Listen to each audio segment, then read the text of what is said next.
ఎంతమంది చురుగ్గా ఉన్నారు ఈ రోజున? చురుకుతనం పోగొట్టుకోవడానికి కారణం ఏంటి తెలుసా? ప్రతిదానికి మెషిన్, యంత్రాల మీద ఆధారపడ్డారు, యంత్రాల మీద ఆధారపడిపోతున్నారు. ప్రతిదానికి మెషిన్ మెషిన్ మెషిన్.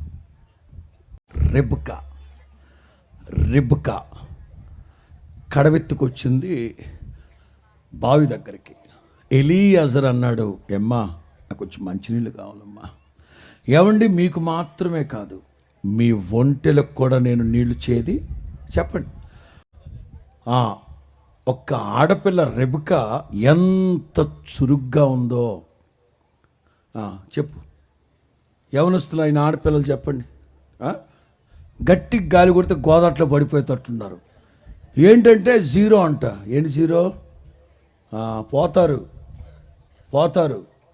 తల్లిదండ్రులు కష్టపడి సంపాదించి తీసుకొచ్చి పెడుతుంటే శుభ్రంగా తిని ఆరోగ్యంగా ఉండకపోగా ఏం పోయే కాలం. ఏదన్నా ఎత్తి అక్కడ ప్రక్కన పెట్టమన్నా అనుకో, మమ్మీ ఐ కాంట్, మమ్మీ పెట్టా అని కొట్ట. ఏంటి కాంట్?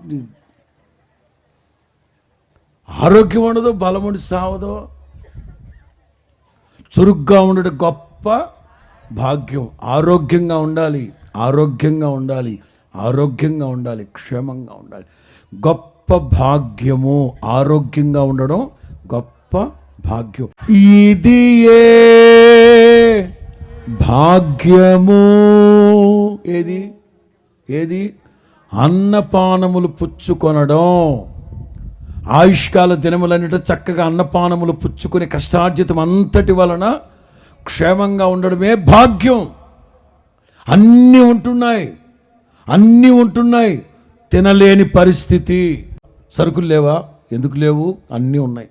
మరి ఎందుకు తినట్లేదు? తినబుద్ధి కావట్లే. దీన్నే దరిద్రం అంటారు. అన్నీ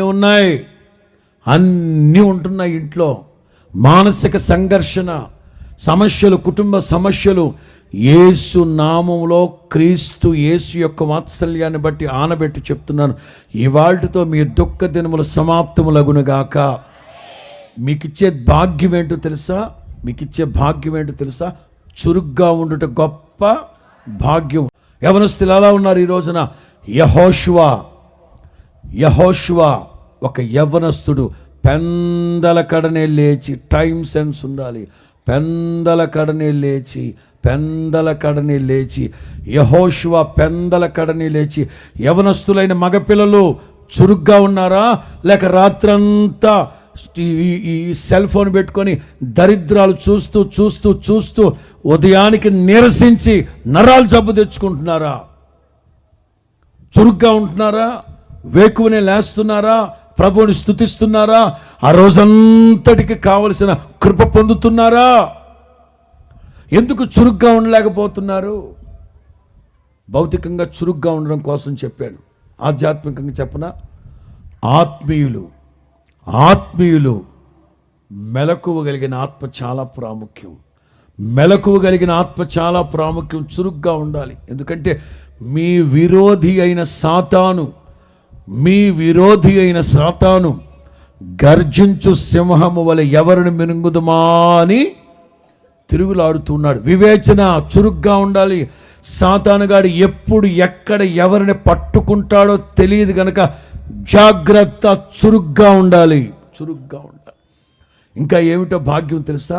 అన్నపానములు పుచ్చుకుంటూ మీ కష్టార్జితం అంతా అనుభవిస్తూ ఉండడమే గొప్ప.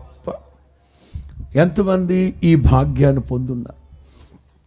పాస్టర్ గారు, పే స్లిప్ నా దగ్గర లేదు. మరి ఎవరి దగ్గర ఉంది?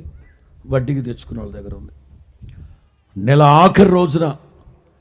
ఆఖరి రోజున సంతకం పెట్టడం ఆలస్యం, పట్టుమని 10 నిమిషాలు గడవకు మునిపే జీరో బ్యాలెన్స్, నిల్ బ్యాలెన్స్. ఏమవుతుంది? వెళ్ళిపోతుంది. నెలంతా కష్టపడేది నీవు, కష్టార్జితం అంతా ఎవరికి వెళ్ళిపోతుంది? ఆలోచించండి. దేవుడిచ్చే భాగ్యం ఏంటో తెలుసా? నీ కష్టార్జితాన్ని నీవు అనుభవించాలంటే చెప్పండి, యెహోవా యందలి భయభక్తులు కలిగిన వాడు ఆయన త్రోవల యందు నడుచువాడు ధన్యుడు. నీవు ధన్యుడువు, నీకు మేలు. ఏమిటా మేలు? నీ చేతుల కష్టార్జితాన్ని నీవు, నీ పిల్లలు, ఎవరు ఎవరు ఎవరు నీ కష్టార్జితాన్ని, నీ చేతుల కష్టార్జితాన్ని నీవు అనుభవించాలంటే నీవు దేవుని యందు భయభక్తులు కలవాడు.